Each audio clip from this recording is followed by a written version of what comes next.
Pemirsa, kita ke informasi berikutnya. Negara rugi hingga 193,7 triliun rupiah akibat korupsi tata kelola minyak mentah di Pertamina periode 2018-2023. Hitung-hitungan itu didapat dari berbagai tindakan korupsi, salah satunya mengoplos RON 90 menjadi Pertamax.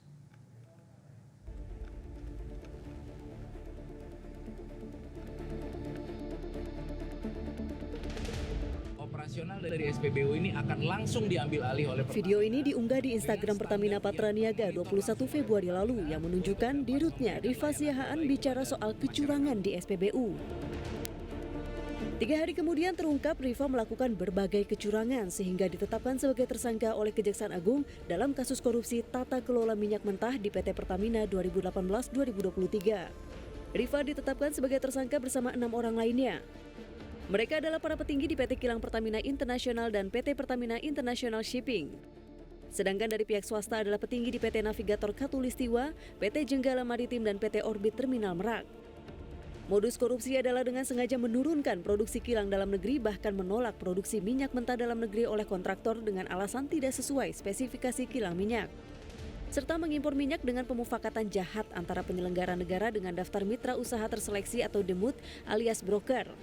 Lalu terjadi pemberian kompensasi, kemudian mengimpor minyak RON 90 atau lebih rendah yang dioplos di depo menjadi produk RON 92. Dalam pengadaan produk kilang yang dilakukan oleh PT Pertamina Patraniaga, tersangka RS melakukan pembelian atau pembayaran untuk RON 92. Padahal sebenarnya yang dibeli adalah RON 90 atau lebih rendah.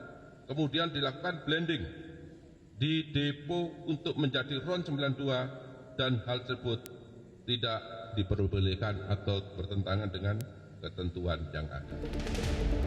Sementara itu Pertamina menyatakan menghormati proses hukum di Kejaksaan Agung dan siap bekerja sama dengan aparat. Pertamina juga siap bekerja sama dengan aparat berwenang dan berharap proses hukum dapat berjalan lancar dengan tetap mengedepankan asas hukum praduga tak bersalah.